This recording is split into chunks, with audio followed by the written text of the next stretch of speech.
Good afternoon, everybody. My name's Anne-Marie Kelleher. I'm with FedDev Ontario. Pleased to present on some of our funding, revitalization, and recovery strategies that we've got going on through FedDev. So I'm going to start by going over a little bit about our organization. FedDev Ontario is a regional development agency. We were created about 10 years ago. Basically, we work to advance the region's economy by encouraging collaborative ventures, promoting regional benefits, and leveraging Southern Ontario's innovation ecosystem and assets. So we basically have four roles. We're a convener, we're a co-investor, pathfinder, and we try to be a champion as well. With that, we have three core programs that we offer on an ongoing basis. We have business scale up and productivity, which is mostly for larger scale companies that are looking to expand, create new market opportunity or export opportunity. So those are larger projects that would go up to about $20 million, all the way down to about $1 million. We have regional innovation ecosystems, and that's more for like colleges, universities, anything that will build on the ecosystem to create better opportunities for new business and entrepreneur support. We also have the Community Economic Development and Diversification Program. That's one more for communities. There's also a business side to that component where smaller companies that are in rural areas can apply for funding under that pillar, and we can take into consideration the effect that that business has on the local and regional economy. So it makes it a little bit more easy to compete with some of the larger companies in, say, like a Greater Toronto area or in Ottawa. So those are our three core programs. We also deliver a national program, the Community Futures Program, and I'm sure you're all aware of your local CFDCs. We also have Heather here today, Heather Lawless, Tom Russell, and Tina Stevens, who you'll hear from a little bit later. And they'll fill you in a little bit about what the Community Futures Program does in your local community, if you're not already aware. So basically, outside of our three core programs, we've also had a series of programs that were launched in response to the COVID-19 pandemic. So over the last 18 months, we've delivered the Regional Relief and Recovery Fund loan program. That is now currently closed. It was delivered by FedDev, but it was also delivered by your local CFDC. So I'm sure you're familiar with that as well. Since then, we've also launched a number of additional programs. We have the Aerospace Regional Recovery Initiative and the Regional Air Transportation Initiative. And those are really aimed at helping our local air transportation and regional air transport companies get back on their feet, recover, and potentially grow after the pandemic. We also have the Major Festivals and Events program that was launched. It's really for your large keystone events like things like CNE, events of that type of size. So that's really kind of geared to a specific audience. And if we could move to the next slide, please, Marshawn. But then we also have three other initiatives that have been launched that I think will be definitely more of interest to the local communities that are going to be here listening today. So we have the Canada Community Revitalization Fund, we have the Tourism Relief Fund, and we also have the Jobs and Growth Fund. I'm going to take you through those three initiatives today and just tell you a little bit more about them and how to access them. So with what we call the CCRF fund, we have $500 million over 2 years. It's a national fund that was launched in June of 2021, and it's being delivered across Canada by the regional development agencies. So there's really three main objectives with this program. We want to build new infrastructure and revitalize existing assets. We want to bring people back to public spaces safely as health measures ease, and we want to create jobs and stimulate economies. So moving to the next slide there, please. So in terms of eligibility, individuals, businesses, and provincial or territorial governments are not eligible to apply for this program. This is aimed at not-for-profit organizations or charities, municipal and regional governments. So that could be, your lower tier, your county. It could be like a regional municipality. And it could be bodies providing infrastructure services to communities. So, that might be your local conservation authority, a service district, or a public sector body. Also eligible are Indigenous-led or not-for-profits and organizations as well. So just moving on there. Basically, the fund has a couple of objectives. We're looking to adapt spaces so they can be used safely with the public health line guidelines. And we want to build or improve community infrastructure to encourage people to get back out and start enjoying the amenities in their communities and in their regions. So with that as well, we'd also be trying to encourage people to explore, Ontario as a whole and get out there again and start, generating some tourism opportunity as well. So eligible projects are revitalizing downtown cores and main streets, reinventing outdoor spaces. So that could be adding a different amenities to an outdoor space to encourage more use. So that could be seating, gazebo, that type of thing.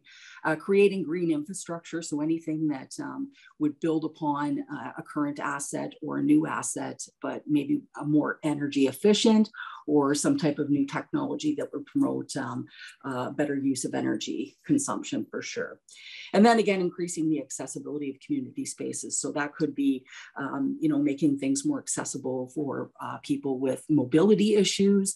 It could be, creating signage that would help people who have visual impairments, anything like that. So that's the type of activity that we're looking for. And then next slide, please. The priorities include, this is one that was quite important, that are shovel ready. So we don't want to have a project come in that needs to have a study done or, is a year out from permitting. These are things that we want that are ready to go. We want to see other partners. Is there community groups involved, your local Rotary, the Lions? Is the municipality supporting the project? Is there really a demonstrated need where everybody's in agreement there? We're looking for smaller scope projects where the project could be done quickly and the benefits would be shared almost immediately and by a lot of people. We're hoping that communities can rebound from the effects of the pandemic and create that opportunity to reanimate communities, towns, and cities. We've seen a lot of our downtowns suffer and not a lot of people out shopping and taking advantage of some of the activities downtown. So we're looking to promote that. We're looking at, something that can demonstrate direct or indirect socioeconomic benefits. We want to participate, we want to encourage the participation of underrepresented groups and take into consideration the unique challenges of rural and remote communities. Now, this isn't really that important anymore, but originally we were looking for projects to be submitted by July 23rd. It was a short turnaround time, knowing that projects submitted after that date would also be eligible, but we wanted to get started and move quite quickly. Of course, then an election was called, so we were in what they call the caretaker convention. So in effect, we weren't able to make any actual announcements, but we were certainly working behind the scenes to assess all of those applications. So there is no deadline for this program. We will continue accepting applications until the money is fully expended. Next slide, please. So we get a lot of questions. What examples are you looking for? So definitely downtown cores and main streets, green projects, and ones that reduce environmental impacts. Again, we talked about accessibility, farmers markets, community centers, museums and libraries, the public outdoor community sports facility and spaces, waterfront and tourism, multi-purpose, and other existing community facilities for public benefit. So those are the type of things that we're looking for. It's a really broad range of projects that could come through, lots of different priorities. So, pretty much, I think there's something there for almost every community. At least that's what the hope was. So next slide, please. Eligible costs are what we would deem to be reasonable and necessary expenses. So they would be like construction materials, contractor fees for building or improving an asset. We're not looking to pay for things like costs that are ongoing. So they need to be incremental to the project. So they can't be ongoing maintenance and operational activities that you would normally fund on an annual basis. We can't fund motorized vehicles or the purchase of land or a building. But what's interesting about this program is because it was approved on April 19th, 2021, we can take costs up back, we can make them retroactive back to that date.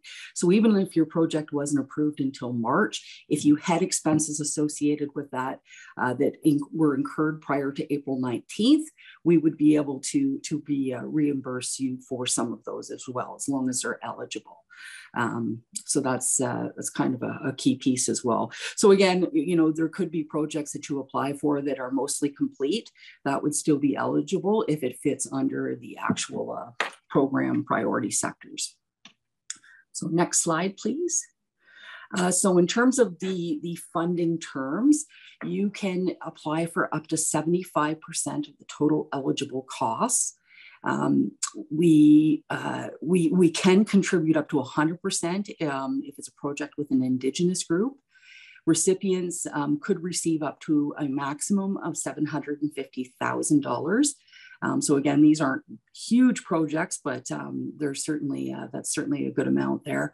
And all contributions will be non-repayable. So these are non-repayable contributions.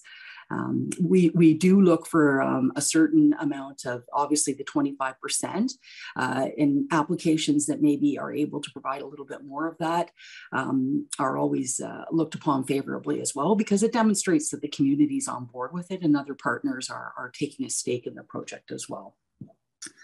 So moving on, I'm sorry, the next slide, please. So that's the community, the Canada Community Revitalization Fund.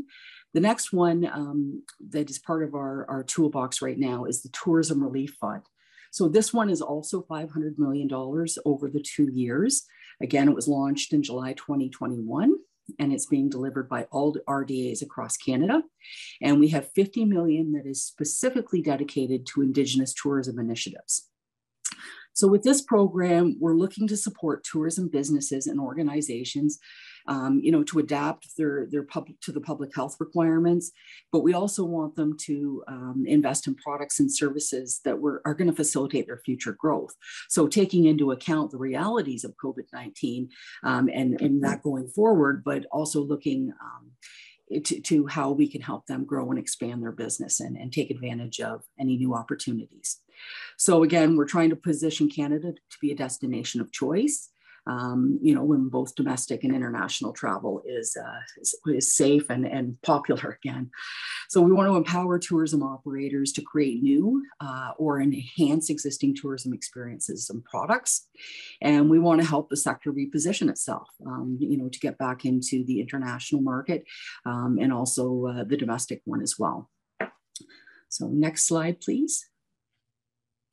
So eligible under this are tourism entities that cater mainly to businesses, or to visitors rather. So we're looking at businesses, not-for-profit organizations. So these could be a tourism organization, and it could be a band council, Indigenous organization, or a cooperative as well. In order to be considered eligible for this fund, applicants must meet at least one of the following criteria. So they have to be a key supplier or operator in the visitor experience. So that could be, obviously most tourism businesses are. If they're an attraction to your community, they're likely eligible for this as well.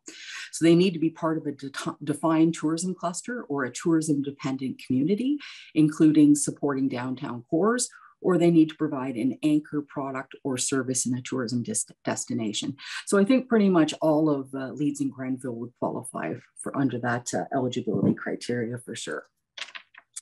Next slide, please. So in terms of activities, we're looking for projects that enhance the tourism experience.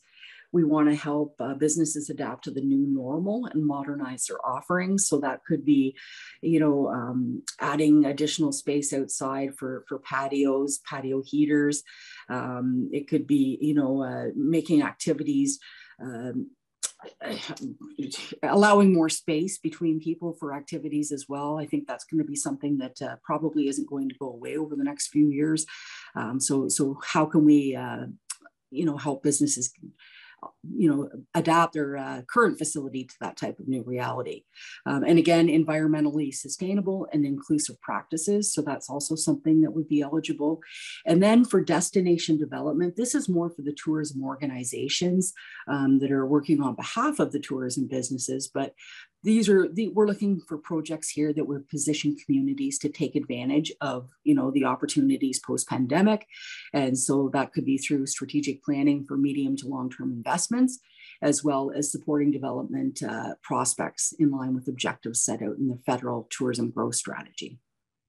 So you'll find actually, if you look at these programs on our website, most of them have very, very detailed application guidelines and definitions. So if you're working to help with a business complete the application, if you're, part of a DMO or a municipality economic development office and you're, assisting them with that, please really encourage them to be, follow the guidelines. And if you are a business, please, yes, step by step.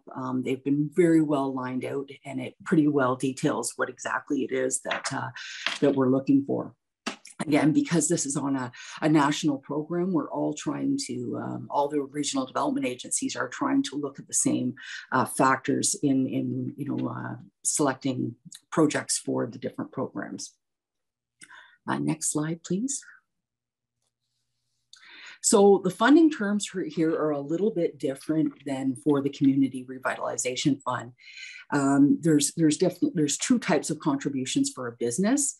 You can have a non-repayable contribution for up to 50% of the eligible costs, but to a maximum of $100,000. So under FedDev Ontario, you may have remembered through the Eastern Ontario Development Program, or the Regional Innovation Ecosystem, or Regional Innovation Initiative delivered by the CFTCs most recently. We've always had a cap of $100,000 for a for-profit business, and that remains in place here. So we can fund up to $100,000 for the project, meaning that the total project would have to be at least $200,000 or above. So we can do that, and it's non-repayable. We can do repayable contributions up to 75% of the eligible costs to a maximum of $500,000. So that would be similar to our prior COVID lending program, the Regional Recovery and Relief Initiative, or fund rather, excuse me, there's too many acronyms, isn't there? So you could get a loan, but it would be at 0% interest with very favorable returns on that. However, unlike the RIF program that we had before, you cannot receive a combination of a non-repayable and a repayable. So a business cannot receive the $100,000 and then get a loan for $400,000. They have to go either through the non-repayable stream or the fully repayable stream. So that's something to keep in mind. But the contributions under the Tourism Relief Fund to not-for-profits and Indigenous entities are eligible for non-repayable. So, the contribution there is a maximum of $500,000, and the actual amount would be based on the amount required to carry out the project. So they would look at it as a overall to see what the best fit is there. So next slide, please. So again, I apologize because I actually don't, for some reason, my slides did not go for the Jobs and Growth Fund. So I'm just going to go over that program, if I could, without slides. Hopefully that works for everybody.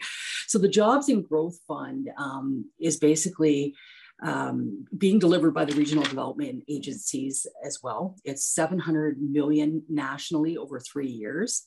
And 70 million of that is actually going to be dedicated to businesses created after January 2020 that meet the eligibility criteria. So we wanted to be sure that the businesses that started early on in the pandemic and really didn't get a chance to get moving and get going and creating revenue are also eligible under this program. So this one is for businesses, and it includes cooperatives. So if you have one in your community, they would be eligible as well. And also eligible are not-for-profit organization and community economic development partners. Indigenous applications are certainly eligible as well. So organizations and/or businesses. and they would qualify for up to 100% of eligible project costs under this program. So under jobs and growth, the type of activities that we're looking for there are the transition to a green economy. So that would be the support and development and adoption of clean technology, help communities and businesses plan and drive clean, sustainable economic growth. We're looking partner with organizations to catalyze the development of green regional clusters. And we want to support businesses transitioning to a green economy. So organizations that assist with that type of activity would also be eligible. The next one there is activities that foster an inclusive recovery. So again, we'd be looking at members of underrepresented communities. So businesses that are owned or majority led by underrepresented groups are certainly eligible to apply and would be considered a priority. And we'd like to see them increase the participation through the program as well. Activities that preserve Canada's competitiveness and future-proof SMEs through digital adoption, including development of digital and technological solutions. So that's your Industry 4.0 to increase and promote business productivity. And this fund would also help businesses invest in technologies that help scale businesses, enhance their capabilities, and increase resilience. So this would be anything, we'd be looking at stuff, new equipment that would maybe help people meet better demand. So, create more opportunity to increase their market share, whether that be through new export. We're hearing a lot of different people say that companies are having a hard time finding workers. So they might need to update their equipment so that they can, reskill and upscale other people that are employees in the organization, and then maybe use technology to fill some of those gaps. So those are the type of things that we're looking for there. And we're also looking for activities that strengthen capacity in sectors critical to Canada's recovery and growth. So that would be supporting scale up and market expansion activities. That could be reshoring parts of their current manufacturing process if they currently, have some things done offshore. If they can bring some of that back, can they need different equipment, or they need to increase the size of their facility, and their, that type of activity would be eligible. We want to develop emerging areas of global competitive advantage. So anything like that would work under this program as well. So these are interest-free, repayable contributions up to 50% of the eligible costs, and eligible not-for-profits could receive non-repayable contributions up to 90% of the eligible costs. And again, these applications are going to be taken on a continuous basis until the funding is fully allocated. This one also goes until the March 31st, 2023. So we're looking at projects that would be completed by then. Businesses that apply under this program can also have their expenses taken back to the April 19th date as well. So, and again, I encourage, if anybody is interested in applying to these programs, to have a look at the website. The guidelines are on there, the application form, answers to common questions. There was a lot of work went into these, so it's very well done documents, because we anticipated that the volume would be high. We were right. There's been a lot of applications, but we're still accepting them. So there's still time if you have somebody in your community, or if you your project yourself would like to apply as well. So that was pretty much it for my formal presentation. I was hoping, though, to call on Tina Stevens, one of our Community Futures partners, and she was going to share a little bit about the CFDCs in your area, in Leeds and Grenville, and what CFDCs can do to assist.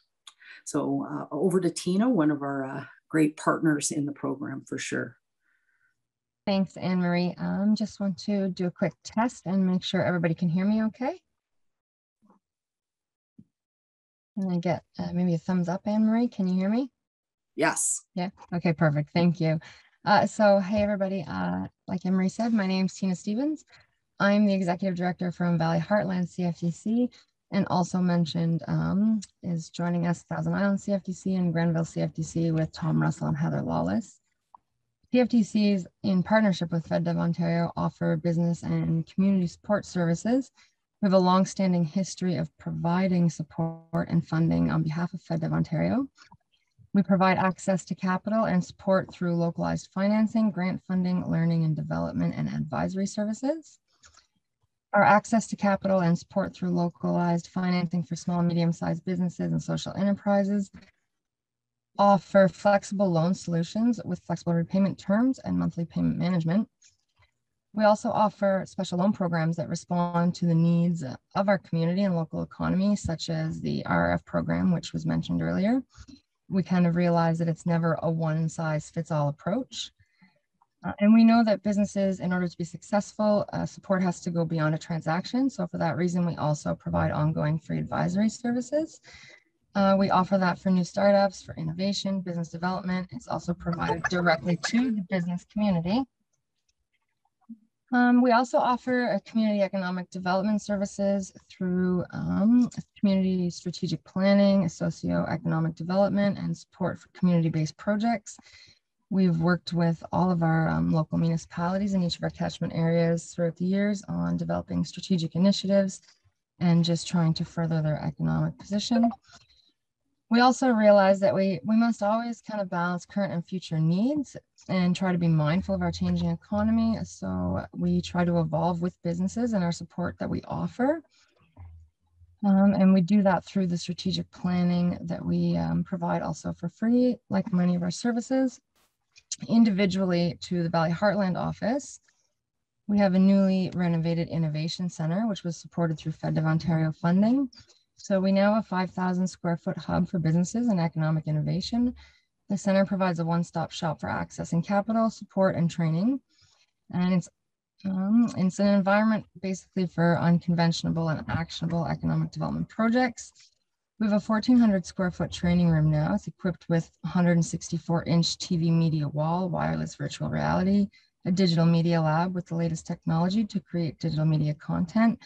So we can provide the position for businesses to do podcasts, videos, 360-degree photography services. And we also offer an open collaboration space with soundproof meeting areas and built-in video conferencing. And then also, lastly, that I'll touch on is Sophie, which is available through our Eastern Ontario network of CFTCs. So Sophie was launched by the Government of Canada in July of 2012. And Sophie stands for the Southern Ontario Fund for Investment and Innovation. It's a loan program, and it's delivered by the Eastern Ontario CFTC office. It's a $40 million self-sustaining fund available to eligible small and medium-sized enterprises, both in rural and urban communities across Southern Ontario.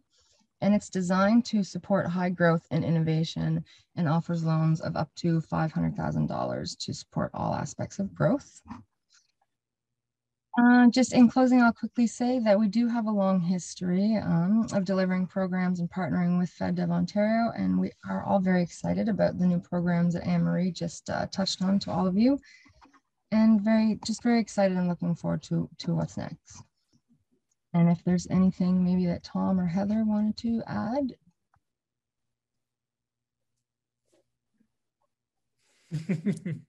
I think you covered it there, Tina, but happy to answer any questions. And Darren from our office is here as well, from our financing end of things. So. Excellent. I see there was only one question there from Mayor Burrow about the slide deck being available. And it sounds like that's going to be made available. And if anybody would like additional information on the Jobs and Growth Fund, I can certainly provide that to Anne as well. I apologize, those slides weren't part of the deck. And if there's any questions, I know either Heather or Tina or Tom, or I can certainly try to take them as well.